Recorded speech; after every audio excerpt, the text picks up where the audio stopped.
we're at. The pan went in pretty easy. The most important thing is the drain and making sure that pipe coming up is nice and straight.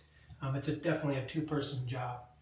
Also, when you put in the pan, there's a lip that goes all the way around, and then you put a 1/2-inch cement board on that.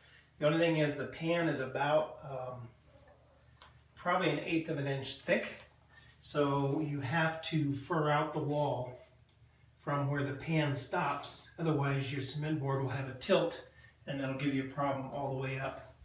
What I ended up using were these, which are drywall spacers, and 2 of them together is almost the perfect thickness of that pan.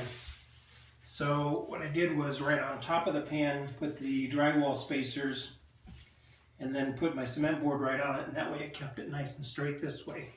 Because a little tiny bit there will just keep adding up as you go to the top. So that was one trick. Their video says that it just should slop together and you'll have no problem cutting it. I think I cut every single piece. All the pieces, which are fine, they're a little bit bigger. I used a blade that I got at Home Depot, 90 teeth, and it cut it really nice. It was really easy to cut. So then these panels, I think they have suggest putting in the sides first. I actually put in the back first. I spent quite a bit of time just to get it just right. I used a couple of their samples so that it was just enough room left over so that these side panels I could slide in. And then that gave me a little more room so I could move it so there wasn't a big joint right here. So if the wall was a little bit off, it was hidden behind this piece right there. So that made it a lot easier. Also on these side pieces, they suggest putting them one right on top of another. I actually left about 1/8 of an inch gap so it'll fill it with grout, so it'll make it look a little bit more like stone, a little better. And then because the wall is not perfectly flush, it would be off a little bit where that grout will kind of hide that line as well. Now these pieces above, this one here and the one on the other side, and then these 3 pieces on top, those are extra. So if you're wanting to go all the way to the ceiling, I would order it at the same time you order the kit, because just for these 3 pieces, they wanted to charge $350 shipping, which was ridiculous, so I went and just picked them up. But if you order them at the same time, you won't have any problem with the shipping. Also with these panels, it's really important to keep them flat all the time. If they don't stay flat all the time, they might start curving and bowing. And then when you use the silicone to stick them to the wall, it makes it more difficult. This kit here, we bought it in their clearance section. I think it was about $1,800 or $1,900. It includes the glass doors, which we have not put in yet.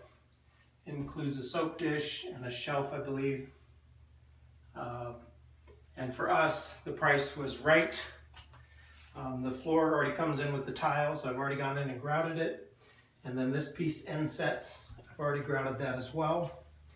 The grout I used, I also made sure I bought the matching caulk because I felt more comfortable with caulking this to match the grout. As you can see, it matches. I felt more comfortable caulking this in a better seal than the grout. I just didn't want any water getting behind it.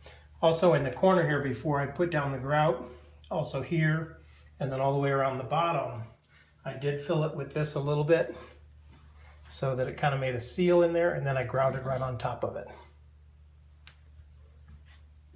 And then this is the adhesive.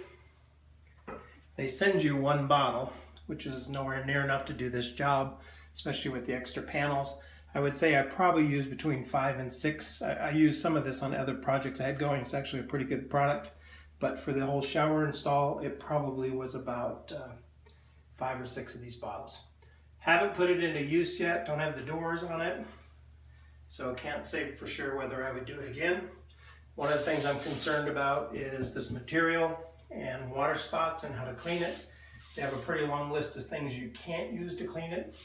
I think one of the things I saw, though, it did say that you could sand it down if you needed to. The other thing that worked out really nice about this product too is the ceiling here has a little bit of a slope to it.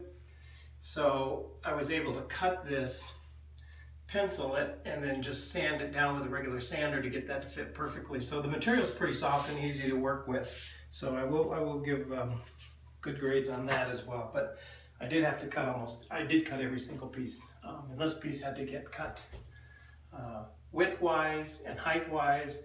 And then you probably can't see it in the video, but it has this pattern to it. So to get the pattern to match, I had to cut it on the joint, and then again to cut it on the top so the pattern matches going up. So can't give I would do it again yet until I get it up and operational and just see how it does over a little bit of time. That's it.